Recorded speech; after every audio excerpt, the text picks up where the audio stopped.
Hello, beautiful. So as seasons change, so do our decisions. This little girl continues to struggle with coccidiosis. We've been working on it since she was a week old, and we're still working the problem. We'll figure it out. It's just tough.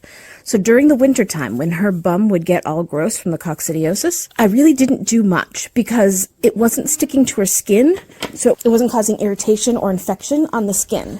It was sticking to her fur, but that was more of an annoyance than anything else. And it was more stressful to her for me to clip it off than for me to leave it. Also, in the middle of winter, you don't want to leave your goat with no hair anywhere if you can help it. And in the middle of winter also, bathing it is not an option. It would stress her out horribly, and it would put her at risk for hypothermia, especially since we have days that get down in the single digits and even into the negatives sometimes here. So during the winter, I did very little to take care of this end of the coccidiosis, and I did a lot to try to take care of this end by giving her medications and different feeds and things like that.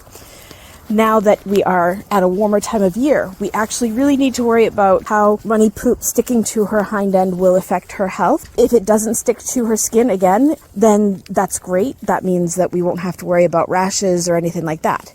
However, we do need to worry about other problems that can come. We do need to pay attention to what could happen as a result of keeping that poop on her bum during the summertime instead of the winter.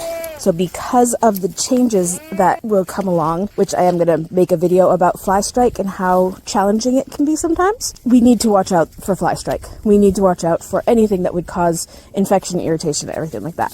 So, because we now have changed what we need to focus on, clipping her up. She is a wiggly girl, so this is a horrible clipping job. I'm doing it literally on a moving target. Whatever I get is bonus, as far as I'm concerned. Every mealtime, I'm throwing a handful of snacks into a bowl for her, and while she eats those snacks, I'm clipping up her sanitary area. You can see that there's still more clipping to do, but I've gotten a lot of it. And this will make it so that at least if she continues having occasional diarrhea, which is what it is now, thankfully, we are very lucky that she only has diarrhea just for a half a day or a whole day at most. But most of the time it's a half a day or less. And then it goes back to being at least semi-solid, which is acceptable. In the event that she gets more runny diarrhea, we have to make sure that we prevent fly strike as much as we can. That means keeping that bum trimmed up now. And if it starts to bother her skin this time of year, we will clean it. I usually use baby wipes because that's the easiest thing to do, but we will give her a full butt bath if needed this time of year. It will stress her out, so it's only going to be if absolutely needed, but it won't be detrimental to her other than the stress. And those baby wipes can clean up an awful lot, so that tends to be my first go-to whenever something like this is going on.